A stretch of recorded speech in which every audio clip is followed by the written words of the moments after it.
Now, in the little old town of Dayton, where sin was scarce and lemonade flowed like baptism water, lived two boys with more curiosity than common sense, Joe and Ray.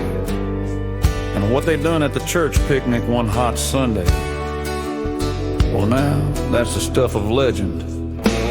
It was hotter than the hinges on the gates of hell. The preacher was sweating like a hog in a well. The church folk gathered neath the big oak shade, eating deviled eggs and mama's marmalade. But Joe and Ray, well, they had other plans. They wasn't interested in pie nor holding hands. Their eyes locked onto something mighty bizarre, sticking out the preacher's coat, a fat cigar. Joe said, that's a treasure if ever I seen. Ray said, grab it fast and keep it clean. So Joe slipped it out with a sleight of hand grin, and they lit it behind the orchard with a bottle of gin. They didn't drink it, but it rhymed. They puffed like bandits, squinting in the sun, feeling like Jesse James on the run, till their heads got light and their bellies got wrong, and that old cigar proved mighty strong.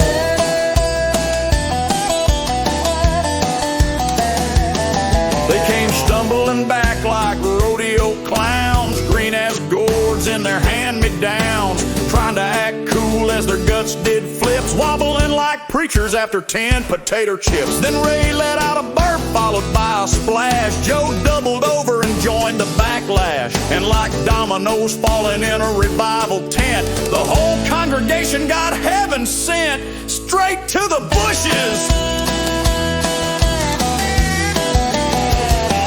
Ladies in bonnets were screaming in fright. Deacons were clutching their bellies tight.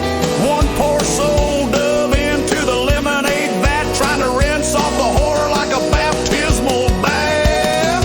The preacher hollered, the devil's on, yes, but it was just Joe and Ray being Joe and Ray. Their smoke of rebellion, their nicotine sin, had turned the Lord's picnic to a technicolor spin.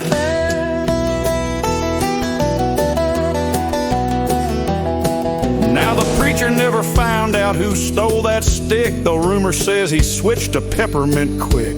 And Joe and Ray, well, they learned that day that sin's got a smell and it don't fade away. So next time you're tempted to stray too far, just remember the tale of that Preacher Cigar.